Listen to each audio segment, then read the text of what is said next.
Welcome to the Leo. YCP హయాంలో చేసినటువంటి అవినీతి ఒక్కొక్కటిగా బయటకు వస్తుంది. గతంలో రోజా ఆధ్వర్యంలో, ఆవిడ క్రీడా శాఖ మంత్రిగా ఉన్న సమయంలో రోజా ఆధ్వర్యంలో ఎన్నికలకు ముందు ఆడుదాం ఆంధ్ర అని చెప్పి ఒక స్కామ్కు తెరదీశారు. ఎందుకంటే ఈ ఆడుదాం ఆంధ్ర అనేది నిజంగా క్రీడాకారులను ఉత్సాహపరచడానికో లేదా వాళ్ళలోని టాలెంట్ను బయట తీయడానికో పెట్టింది కాదు. నిజంగా అదే నిజమైతే 5 ఏళ్ల పాటు ఈ కార్యక్రమాలు నిర్వహించి ఉండాలి.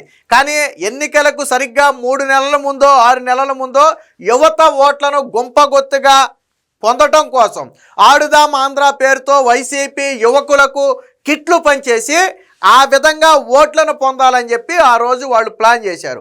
దీని మీద కూటమి ప్రభుత్వం వచ్చిన తర్వాత అనేక మంది ఎమ్మెల్యేలు ఇది భారీ స్కాము, దీని మీద విచారణ చేయాలని చెప్పి ప్రభుత్వానికి విన్నవిస్తే ఆ విన్నపంతో విజిలెన్స్ విచారణకు ఆదేశిస్తే దాదాపుగా విజిలెన్స్ అధికారులు నిన్న ప్రభుత్వానికి నివేదిక సమర్పించారు. ఎన్ని పేజీలు ఇచ్చారో తెలుసా?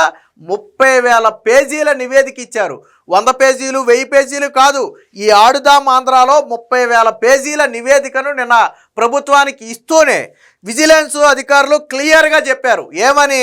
ఈ స్కాములో నాటి మంత్రి రోజాతో పాటు నాడు శాప్ చైర్మన్గా ఉన్నటువంటి బైర్రెడ్డి సిద్ధార్థరెడ్డి వీరిద్దరి హస్తం ఉంది. వీరి మీద క్రిమినల్ కేసులు నమోదు చేయాలి అని చెప్పి ప్రభుత్వానికి సిఫారసు చేసింది. దాంతోపాటు ఆ రోజు వీళ్లకు సహకరించినటువంటి కొంతమంది అధికారులు, నాడు శాప్ ఇన్ఛార్జ్ ఎండీతో పాటు ఆ విద్యాశాఖకు సంబంధించినటువంటి కొంతమందితో పాటు అనేక మంది హస్తం ఉంది. వారి మీద కూడా క్రమశిక్షణ చర్యలు తీసుకోవాలని చెప్పి ప్రభుత్వానికైతే ఆ నివేదిక సమర్పించింది. ఈ నివేదికను పూర్తిగా పరిశీలించిన తరువాత ఏసీబీ లేదా సిఐడి ద్వారా మరికొంత లోతుగా విచారణ జరిపించాలని ప్రభుత్వం భావిస్తుంది. మొత్తంగా 100 కోట్లు ఖర్చు పెట్టామని చెప్పి నాడు వైసీపీ ప్రభుత్వం ప్రకటించుకుంది. కానీ ఇందులో దాదాపుగా 40 కోట్ల రూపాయల దోపిడీనే ఉంది. ప్రతి చోట కూడా అవినీతి అక్రమాలే కనపడ్డాయి. ఈవెన్ క్రీడాకారులకు ఇచ్చినటువంటి ఆట వస్తువులు మొదలుపెట్టి వారికి కల్పించినటువంటి వసతుల వరకు అన్నిటిలో కూడా భారీ స్కామ్. 10,000 రూపాయల ఖర్చు దగ్గర 20,000 రూపాయలు చూపించారు. 1,00,000 ఖర్చు దగ్గర 2 లక్షలు చూపించారు.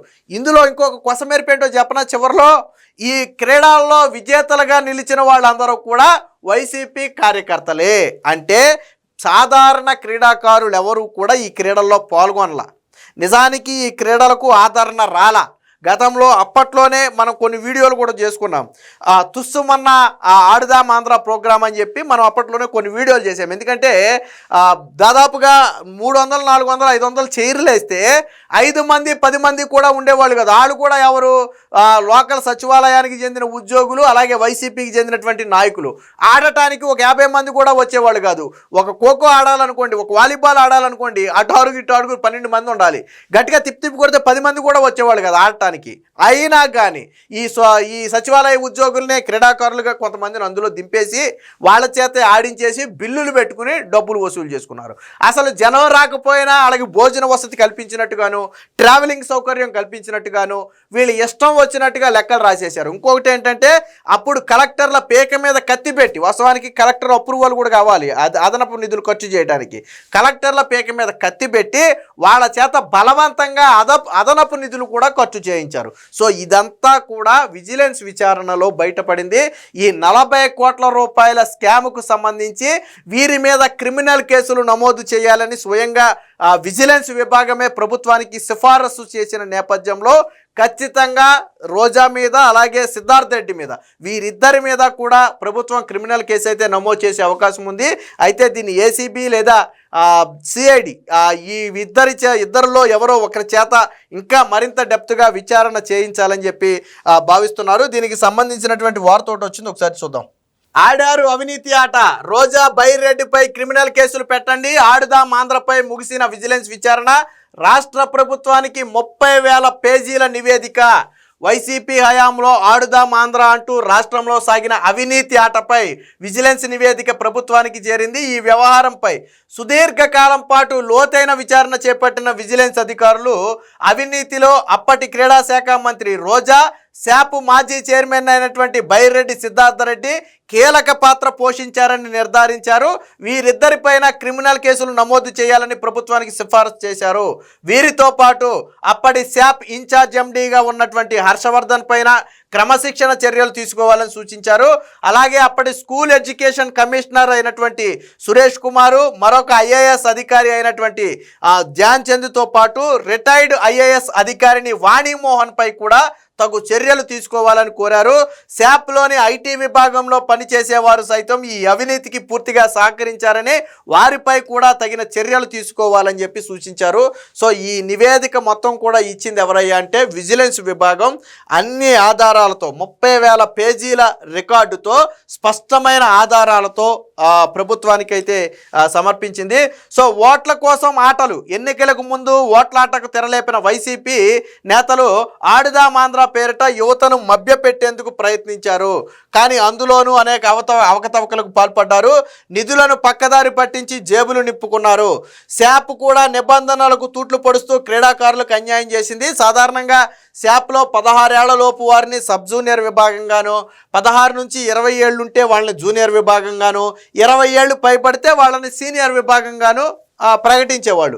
కానీ వైసీపీ ఈ ఆటల పోటీలు నిర్వహించేటప్పుడు క్రీడా వయసుని 17 ఏళ్ళు దాటిన వాళ్ళు మాత్రమే అర్హులు, 17 ఏళ్ల లోపు వాళ్ళు అర్హులు కాదు అని పెట్టింది. ఎందుకంటే 17 ఏళ్ళు అంటే వాళ్ళకి త్వరలోనే ఓటు హక్కు రాబోతుంది. ఈ తర్వాత ఎన్నికల టయానికి వారికి ఓటు హక్కు వస్తుంది. సో ఈ ఉద్దేశంతోనే వారికి 17 ఏళ్ళు అని ఈ మిగతా నిబంధనల మొత్తానికి తూట్లు పొడుస్తూ 17 ఏళ్ళు అని ఒక నిబంధనను పెట్టారు.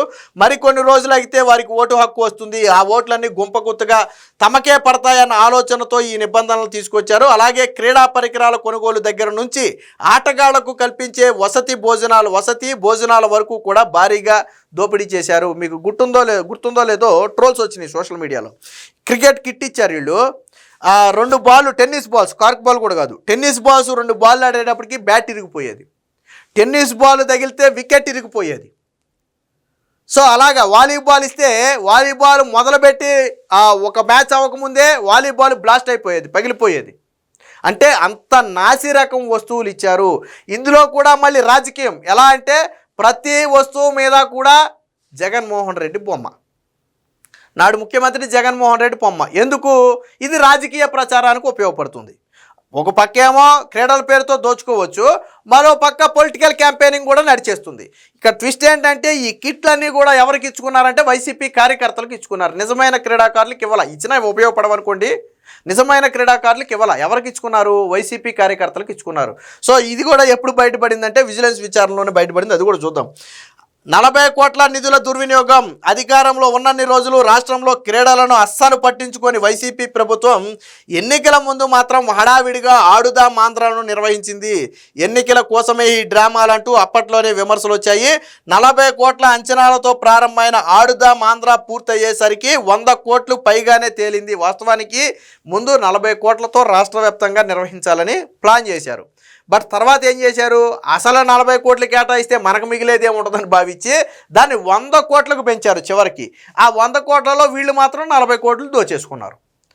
సో అది మ్యాటరు.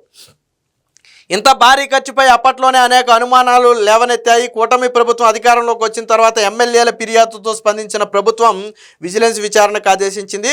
విచారణలో విజిలెన్స్ అధికారులు దాదాపుగా 600కు పైగా ప్రాంతాలలో వందలాది మంది క్రీడాకారులను విచారించారు.